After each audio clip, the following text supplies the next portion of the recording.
Colonel के मारे जाने के बाद पृथ्वीवासी आत्मसमर्पण कर देते हैं। जैक और पिंडोरा वासी सभी को वापस पृथ्वी पर भेज देते हैं, लेकिन कुछ लोग रुकते हैं जो शुरू से पिंडोरा के लिए वफादार थे। उनके साथ एक बच्चा भी रुकता है क्योंकि वो इतना छोटा था कि वो स्पेस ट्रेवल नहीं कर सकता था। उसका नाम स्पाइडर है और वो कर्नल का ही बेटा होता है। इधर जैक को कबीले का सरदार बना दिया जाता है। उसके 3 बच्चे हैं, बड़ा नितेम, दूसरा लोआक और लड़की टुक। साथ ही डॉक्टर कीरी के भी एक बेटी होती है। वो लोग उसका नाम भी कीरी ही रखते हैं। जैक और उसका परिवार कीरी को गोद ले लेता है। ये सभी साथ हंसते खेलते बड़े हो रहे होते हैं। इनके साथ स्पाइडर भी बहुत अच्छे से घुल मिल जाता है। वो उनको अपने परिवार के जैसा ही मानता है। लेकिन जैक की पत्नी नितेरी, जिसको वो अपने दुश्मन कर्नल के बेटे होने की वजह से पसंद नहीं करती, जैक अपने बड़े बेटे को शिकार करना सिखाता है। अब वो पल जैक के लिए बहुत इमोशनल होता है। इनका समय खुशियों से बीतने लगता है। तभी एक रात अचानक से जैक और नितेरी को आसमान में शिप दिखाई पड़ते हैं। दोनों घबरा जाते हैं और वो सभी शिप उतरने से पहले ही उनके जंगल और जानवरों को जला डालते हैं। इतनी ज्यादा तबाही देखकर जैक परेशान और नितेरी टूट जाती है। इस बार वो पहले से भी कहीं ज्यादा तादाद में मशीनरी लाते हैं। फिर 1 साल बीत जाने के बाद पृथ्वीवासी कर्नल का क्लोन एक अवतार में बना लेते हैं, जिसमें वो उसकी सारी याददाश्त डाल देते हैं। पर उसको ये याद नहीं रहता कि वो मरा कैसे था, क्योंकि उसकी वो सारी यादें कर्नल खुद वीडियो में सेव करता है जब वो जिंदा था। और वो मरने से पहले की सारी कहानी वो अपने अवतार को वीडियो के जरिए सुनाता है। इधर जैक अपने कबीले की मदद से उनके गोला बारूद की सप्लाई पर हमला करके उनको लूट लेता है। इधर कर्नल अपने साथियों को पिंडोरा पर फिर से हमला करने और किसी भी हालत में जैक को पकड़ने का प्लान बनाता है और फिर अपने साथियों के साथ पिंडोरा पर अपने लोगों के मिलिट्री बेस पर पहुंचता है। वहां वो अपने जनरल से मिलता है। जनरल उसे बताती है, हमने पिछले 1 साल में इतना ज्यादा काम और कंस्ट्रक्शन किया है जितना पिछले 30 सालों में नहीं हुआ था, और हमें इस ग्रह को अपने लोगों के लिए पर्याप्त बनाने से पहले इन पिंडोरा वासियों का इलाज करना होगा, क्योंकि ये अब पहले से ज्यादा हमला करने लगे हैं, जिसकी वजह से हमको जान और माल का बहुत नुकसान हो रहा है। फिर वो जनरल कर्नल को वहाँ भेजती है। कर्नल उसी जंगल में उतरता है जहाँ उसकी मौत हुई थी। इत्तेफाक से जैक के बच्चे और स्पाइडर भी वहाँ खेलने आते हैं। वो वहाँ कर्नल और उसकी टीम को देखकर समझ जाते हैं ये कबीले के नहीं बल्कि पृथ्वीवासियों के अवतार हैं। कर्नल वहाँ पड़े बैटल रॉबर्ट सूट को चेक करता है और उस पर अपना ही नाम देखकर समझ जाता है कि ये कंकाल उसी का है। फिर वो अपने सीने में घुसे तीरों को देखता है। तभी जैक का बेटा लोआक अपने वॉइस डिवाइस की मदद से जैक को वहाँ की सारी स्थिति बता देता है। जैक और नितेरी सारी बात सुनकर परेशान हो जाते हैं और वो उन बच्चों को बिना कोई आवाज करे वहाँ से निकलने के लिए कहते हैं। अब बच्चे वहाँ से निकलने लगते हैं पर कर्नल के आदमी उन सबको पकड़ लेते हैं। कर्नल उनकी उंगलियों को देखकर समझ जाता है कि ये हाफ ब्रीड हैं, क्योंकि पिंडोरियंस की 4 ही उंगली होती है और इनकी 5 थी। कर्नल लोआक को देखकर पहचान लेता है कि ये जैक का ही बेटा है, लेकिन स्पाइडर कर्नल को देखकर अजीब सा महसूस करता है। अब कर्नल लोआक से उसके पिता के बारे में पूछता है पर वो उसको कुछ नहीं बताता। तो कर्नल जैसे ही कीरी को मारने जाता है तो स्पाइडर भड़क जाता है। कर्नल उससे उसका नाम पूछता है। वो अपना नाम बताता है तो कर्नल को पता चलता है कि स्पाइडर उसी का बेटा है। वो उससे पूछता है, उन्होंने तो सबको पृथ्वी पर वापस भेज दिया था, तो तुम क्यों नहीं गए? तो स्पाइडर बताता है, मैं बच्चा था और इतने छोटे बच्चे स्पेस ट्रेवल नहीं कर सकते थे, इसलिए। फिर कर्नल जर्नल को अपनी लोकेशन बताता है। जर्नल उससे 10 मिनट में वहाँ पहुँचने को बोलती है। इतने कर्नल अपनी आखिरी समय का रिकॉर्डेड वीडियो देखता है जो उसे अपने बैटल रॉबर्ट सूट की मेमोरी में मिला था। अब उसको पता चलता है कि वो आखिर कैसे मरा था। अब कर्नल जनरल के आने का इंतजार करता है पर उससे पहले ही जैक और नितेरी वहाँ आ जाती है और फिर उनकी कर्नल और उसकी टीम के साथ लड़ाई होती है, जिसमें वो अपने बच्चों को बचा लेते हैं। पर एक धमाके के प्रेशर से स्पाइडर बेहोश हो जाता है। कर्नल उसको उठाकर अपने साथ ले जाता है। कीरी रोते हुए जैक से कहती है कि वो स्पाइडर को ले गए हैं। जैक उसको गले लगाकर उसकी हिम्मत बांधता है। इधर जनरल स्पाइडर को टॉर्चर करके उन सभी का पता पूछती है पर स्पाइडर उसको कुछ नहीं बताता। कर्नल को ये सब अच्छा नहीं लगता कि वो उसको इतना ज्यादा टॉर्चर कर रही है, तो अचानक से उस टॉर्चर को रोक देता है। उस टॉर्चर की वजह से स्पाइडर की नाक से खून निकल आता है। अब कर्नल जनरल से कहता है कि ये मुझे जानता है, मैं अपने तरीके से इससे बात उगलवा सकता हूँ। तो जनरल उससे कहती है, ये तुम्हारा बेटा नहीं है, और कहकर वहाँ से चली जाती है। पिंडोरा पर जैक अपनी पत्नी से कहता है कि अब हमको ये जगह छोड़नी पड़ेगी क्योंकि स्पाइडर कर्नल के पास है और वो उससे सब उगलवा लेंगे। नितेरी वहाँ से जाने से मना करती है तो जैक उसे समझाता है कि वो सिर्फ मेरे और तुम्हारे लिए ही यहाँ आए हैं और अगर हम यहाँ रुके तो सारे कबीले को खत्म कर देंगे। इस बात को समझती हुई वो रोती हुई जैक के गले लग जाती है और चलने के लिए मान जाती है। इधर कर्नल स्पाइडर से बात करने आता है। वो स्पाइडर को अपना लॉकेट देता है। स्पाइडर उसे देखते ही तुरंत फेंक देता है। असल में वो अपने पिता से नफरत करता है क्योंकि वो जानता है कि उसके पिता ने लोगों पर बहुत अत्याचार करे और बेगुनाहों को जान से मारा है। कर्नल स्पाइडर से कहता है, मैं चाहता हूँ तुम बस मेरे साथ चलो, इससे तुम यहाँ बंधे नहीं रहोगे और मैं तुम पर किसी बात का दबाव भी नहीं दूंगा। अगली सुबह जैक अपना पद त्याग करके अपने परिवार को लेकर वहाँ से चला जाता है और बहुत दिनों तक एक लंबा सफर तय करने के बाद मेटकानिया लीफ आइलैंड पहुँचता है। उस आइलैंड पे रहने वाले कबीलों का रहन सहन उन लोगों से बिल्कुल उलट होता है। वो कबीला आसमान की जगह पानी के अंदर का शिकारी होता है। उस कबीले के लोग जैक और उसके परिवार का मजाक उड़ाते हैं क्योंकि उन सब के मुकाबले जैक और उसके परिवार की पूंछ बेहद पतली होती है, हाथ भी पतले होते हैं और उन सब के सामने वो बहुत कमजोर दिखाई पड़ते हैं। तभी उस कबीले का सरदार अपनी पत्नी के साथ वहाँ आता है और वो जैक से पूछता है, तुम यहाँ क्यों आए हो? जैक कहता है, हम यहाँ आपके कबीले में शामिल होने आए हैं। तो सरदार उससे कहता है कि तुम जंगली वासी हो और हम पानी के, तुम्हारी कोई भी कुशलता यहाँ काम नहीं आएगी। जैक कहता है, हम जल्दी सीख लेंगे। तभी सरदार की पत्नी बोलती है, ये हमारे जैसे पानी में तेज नहीं तैर सकते। और कीरी और बच्चों का हाथ देखकर कहती है, ये कोई सच्ची पैदाइश नहीं है, इनके शरीर में शैतान का खून है। तो जैक उसको अपना हाथ दिखाता है और कहता है, मेरे भी वैसे ही हैं और माँ एवा ने मुझे जीवन दान दिया है, उन्होंने ही मुझको कबूल किया है और अब मैं तुम में से एक हूँ। तभी नितीरी बताती है, तुम सब जानते हो कि मेरे पति ने अपने दम पर पृथ्वीवासियों को हराकर हमारे कबीले को बचाया है। तो सरदार की पत्नी कहती है, और तुम अब खुद को छुपाते फिर रहे हो। जैक दोनों को शांत कराता है। तो सरदार जैक से कहता है, मैं तुम्हारी लड़ाई यहाँ तक नहीं लाना चाहता। तो जैक कहता है, मैं यहाँ लड़ाई नहीं बल्कि अपने परिवार को सुरक्षित रखने के लिए यहाँ आया हूँ। सरदार उनको वहाँ रहने की इजाजत दे देता है और अपने लोगों से कहता है, इनको भी अपने भाई और बहनों के जैसा समझो, इनको एक बच्चे के जैसा समझकर हमारे सारे तौर तरीके सिखाओ, इन्हें तैरना सिखाओ जिससे ये अपने आप को बेकार न समझे। और फिर अपने बेटे और बेटी को उनकी जगह दिखाने को कहता है। अगले दिन सरदार के बच्चे जैक के बच्चों को पानी के अंदर ले जाते हैं और वो देखते हैं कि वो ज्यादा समय पानी के अंदर नहीं रुक पा रहे। वो उनकी तैरने में उनकी बहुत मदद करते हैं और उन्हें सारे तरीके बताते हैं। उसके बाद वो अपने पानी के जीवों को बुलाकर उनसे लोआक का बंधन करवाते हैं और उसको राइड करना सिखाते हैं। कबीले का सरदार वो सारी ही बातें जैक को भी सिखाता है। सरदार की लड़की ओआक को सांस खींचना और देर तक रोकना सिखाती है। जैक के बच्चे पानी के अंदर बहुत मजा करते हैं, उन्हें एक नई दुनिया दिखाई देती है। कीरी उन सबको महसूस करती है। इधर कर्नल स्पाइडर को लेकर पिंडोरा की सबसे ऊंची पहाड़ी पर पहुंचकर अपने लिए एक बेंजिस को चुनकर उससे अपना बंधन जोड़ने की कोशिश करता है, लेकिन उनकी लड़ाई में बेंजिस उसको लेकर पहाड़ी से कूद जाता है। तो सबको लगता है कर्नल मर गए और वो वहाँ से वापस जाने लगते हैं, लेकिन तभी कर्नल बेंजिस की सवारी करता हुआ वहाँ आ जाता है। वो उससे बंधन जोड़ लेता है। इधर सरदार के लड़के कीरी को छेड़ रहे होते हैं। तभी नितेम और लोआक वहाँ आकर उन लड़कों को बहुत मारते हैं। कीरी ये देखकर बहुत हंसती है। फिर जैक अपने लड़कों को अपनी जगह पर लाकर बहुत डांटता है और लोआक को भेजकर उन सभी से माफी मांगने को कहता है। फिर वो नित्यम से पूछता है, क्या तुमने उन सबको बहुत मारा? वो कहता है, हाँ। ये बात सुनकर जैक उससे कहता है, ये अच्छी बात है। नित्यम उनका जवाब सुनकर मुस्कुराता है और वहाँ से चला जाता है। लोआक उन लड़कों के पास जाकर उनसे माफी मांगता है। वो लोआक को माफ करके अपने साथ गहरे समुद्र में शिकार करने को कहते हैं। लोआक उनकी बात मानकर उनके साथ चल पड़ता है। वो थ्री ब्रदर पहाड़ी पर पहुंचकर लोआक से एक आवाज निकालने को कहते हैं। लोआक वैसे ही करता है, पर वो उसको चुपचाप वहाँ छोड़कर वापस चले जाते हैं। असल में वो एरिया एक व्हेल मछली के जैसे दिखने वाले टुलकुन जीवों का होता है और एक जीव लोआक को मारने के लिए पागलों की तरह उसके पीछे पड़ जाता है। लोआक अपने को जैसे तैसे उससे बचाने की पूरी कोशिश करता है। बहुत देर पानी में रहने की वजह से लोआक की सांसें खत्म होने लगती हैं। अब वो वहाँ से बाहर निकलकर सतह पर आने की कोशिश करता है, लेकिन टुलकुन उसको देख लेता है और अब उस पर उसे मारने के लिए हमला करता है। और जैसे ही उसके नजदीक आता है तभी एक और टुलकुन उल्टा उस पर ही हमला कर देता है। पर इतने में लोआक अपनी सांसें टूटने की वजह से पानी में डूबने लगता है। पर कुछ देर बाद जब उसकी आंखें खुलती है तो देखता है कि उस टुलकुन ने उसकी जान बचा ली है। वो उसे सतह पे ले आया था। इसके बदले वो टुलकुन के पंख में फंसे बड़े से लोहे के कांटे को निकाल देता है। अब दोनों में दोस्ती हो जाती है और फिर दोनों पानी में बहुत देर तक एक साथ तैरते हैं। कुछ देर बाद लोआक उसके दूसरे कटे हुए पंख को देखकर उससे इशारे में पूछता है कि ये कैसे हुआ, पर टुलकुन उसको कोई जवाब नहीं देता। इधर कीरी जैक को बताती है कि मुझको माँ एवा के दिल की धड़कन सुनाई देती है, क्या मैं पागल हो गई हूँ? जैक उसे समझाता है। तभी नित्यम सरदार के लड़के को लाता है और दिन भर की सारी बात बता देता है। है। अब वो लोग लोआक को ढूंढने निकलने ही वाले होते हैं, तभी लोआक टुलकुन को वापस भेजकर घर आ जाता है और सारी गलती अपनी बताकर सरदार के लड़के को मार खाने से बचा लेता है, जिसकी वजह से उन दोनों में बहुत अच्छी दोस्ती हो जाती है। अगले दिन वो सरदार के बच्चों को सारी बात बता देता है और उनसे उसके कटे हुए पंख का भी जिक्र करता है। सरदार की लड़की समझ जाती है और कहती है कि उसका नाम पायकन है और उसको उसके परिवार ने बेदखल कर रखा है, क्योंकि सभी बताते हैं कि वो खूनी है। उसने हमारे कबीले और अपने साथी टुलकुन को भी मारा है, लेकिन लोआक उनकी बात नहीं मानता और कहता है वो मेरा दोस्त है और वहाँ से कहकर चला जाता है। अगले दिन सरदार की लड़की उनको अपने पुरखों के मंदिर को दिखाती है, फिर अपने कबीले के जीवनदायिनी पेड़ को दिखाती है जो पानी के अंदर होता है। कीरी उससे अपना बंधन करती है तो उसे अपनी माँ दिखाई देती है। वो उससे गले लग के रोने लगती है और पूछती है मैं सबसे अलग क्यों हूँ और माँ एवा मुझसे क्या चाहती हैं? मेरे पिता कौन हैं? तभी अचानक कीरी को दौरा पड़ जाता है। वो बच्चे उसको वापस ले आते हैं। जैक उसके इलाज के लिए अपने दोस्तों को बुलाता है पर उनसे कुछ नहीं होता, तो सरदार की पत्नी उसका इलाज करके उसे ठीक करती है। तभी कर्नल के साथी उसको बताते हैं कि रेडार पर एक शिप देखा गया है और ये शिप वही था जिससे जैक के दोस्त कीरी को ठीक करने आए थे। कर्नल को एक लोकेशन मिल गई थी। अब कर्नल एक शिकारी शिप के कैप्टन और उसके क्रू के साथ मैटकाइना रीफ के लिए निकल पड़ता है। इधर रीफ में सारे टुलकुन अपना चक्र पूरा करके वापस आते हैं। कबीले वाले उनके आने से बहुत खुश होते हैं। असल में कबीले वाले उनको अपने भाई और बहन ही मानते हैं। टुलकुन की सरदार अपने बच्चे को रोनाल को दिखाती है। वो बहुत खुश होती है और कहती है उसका बच्चा भी जन्म लेने वाला है। इधर कर्नल उसके सबसे नजदीकी कबीले पहुंच जाता है और जैक के बारे में पूछता है, पर वो लोग कुछ नहीं जानते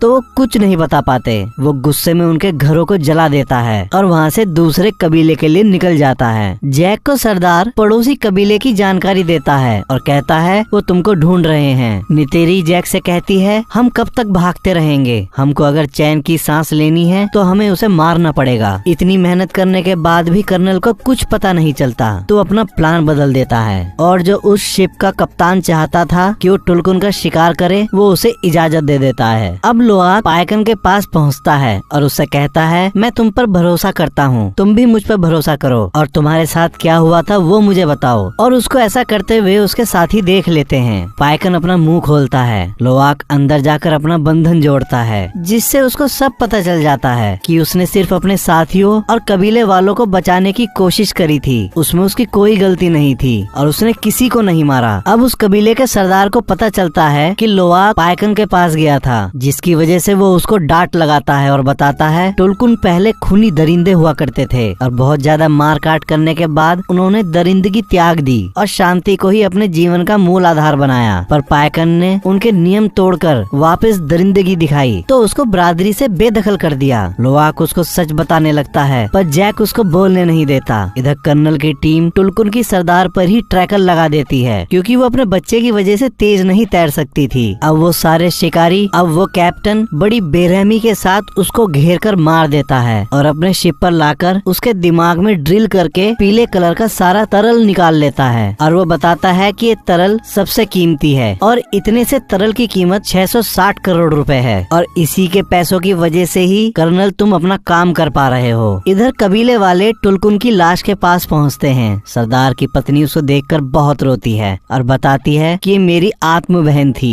और इसने न जाने कितनी साइकिल पूरी करने के बाद अपने बच्चे को पाया था और वो वापस आकर लड़ाई का ऐलान करती है। लेकिन जैक उनको समझाता है कि अगर तुम उनसे लड़े तो वो तुम्हारा सब कुछ खत्म कर देंगे, उनको भी जिनको तुम प्यार करते हो। और उन्हें ट्रैकर को दिखाकर कहता है हमको टुलकुन की जिंदगी बचानी है, तो ऐसा कुछ भी उन पर दिखाई दे तो मुझको बताओ, मैं इन ट्रैकर्स को बंद कर सकता हूँ जिसकी वजह से उनकी जान बच सकती है। और ये बात सभी टुलकुन तक पहुँचाने को कहता है। सब मान जाते हैं। फिर जैक चुपके से नितिरी को बताता है कि वो टुलकुन का नहीं बल्कि हमारा शिकार करना चाहते हैं। अब लोआक पायकन के पास उसको सावधान करने के लिए निकल पड़ता है, क्योंकि वो जानता था कि उसे कोई नहीं बताएगा। लेकिन सारे बच्चे उसे रोकने की कोशिश करते हैं पर वो वहाँ से निकल जाता है, तो भी सारे बच्चे उसका पीछा करते हैं। इधर कप्तान दूसरे शिकार की तैयारी करता है। लोआक पायकन के पास पहुँचता है। वो पायकन पर ट्रैकर देखकर घबरा जाता है और उस ट्रैकर को निकालने की कोशिश करता है। तभी सामने से शिकारी जहाज को देखकर वो घबरा जाता है। अब सब बच्चे वहाँ पहुंचकर उस ट्रैकर को निकालने की बहुत कोशिश करते हैं पर वो उनसे भी नहीं निकलता। फिर लोआक अपने पिता को सब बता देता है। तभी जैक सरदार को बता देता है। वो सब तैयार होकर उनकी तरफ तरफ निकल पड़ते हैं। कर्नल उन बच्चों को टुलकुन के पास देखकर बहुत खुश होता है। बच्चे ट्रैकर को निकाल देते हैं और उसे समुद्र में फेंक देते हैं और खुद भी समुद्र में अंदर छुप जाते हैं और पाइकन बचकर निकल जाता है। कर्नल छोटी सबमरीन से उनको पकड़ने का आदेश देता है। कुछ देर मशक्कत करने के बाद वो सरदार की बेटी और टुको जाल डालकर पकड़ लेते हैं। लोवाक भी उनको छुड़ाने के चक्कर में पकड़ा जाता है। स्पाइडर ये देखकर उनके पास भागा आता है, पर वो लोग उसे पकड़कर वापस अंदर ले जाते हैं। कर्नल उन तीनों बच्चों को वहीं बाहर डेक पर बांध देता है और जैक से अकेले आने को बोलता है, नहीं तो बच्चों को मार देने की धमकी देता है। जैक खुद को सरेंडर करने को तैयार हो जाता है। पाइकन पानी के अंदर से लोवाक को शिप पर बंधा देख गुस्से से पागल हो जाता है और समुद्र के अंदर पत्थरों को तोड़ने लगता है। अब वो उसको बचाने की ठानकर अपने सारे नियम फिर से तोड़कर शिप पर कूद पड़ता है और वहाँ सब कुछ तोड़ने लगता है। उसको देखकर शिप का कैप्टन उसका शिकार करने के लिए वहाँ आ जाता है और ये सब देखते हुए कबीले वाले भी लड़ाई में कूद पड़ते हैं। कप्तान पाइकन पर रॉकेट छोड़ता है, पर वो अपने सिर नीचे कर लेता है, जिससे रॉकेट उससे टकराकर कप्तान के शिप पर ही फट जाता है। ऐसा देख कप्तान हैरान हो जाता है। अब उन सभी लोगों में बड़ी भयंकर लड़ाई शुरू हो जाती है और सब अपने दुश्मनों को मारने लगते हैं। इधर पानी के अंदर कीरी अपने बंधन को उनके जीवनदायिनी पेड़ से जोड़कर कर्नल की सबमरीन्स को तोड़ देती है, जिसको देखकर सरदार के लड़के बड़े हैरान होते हैं।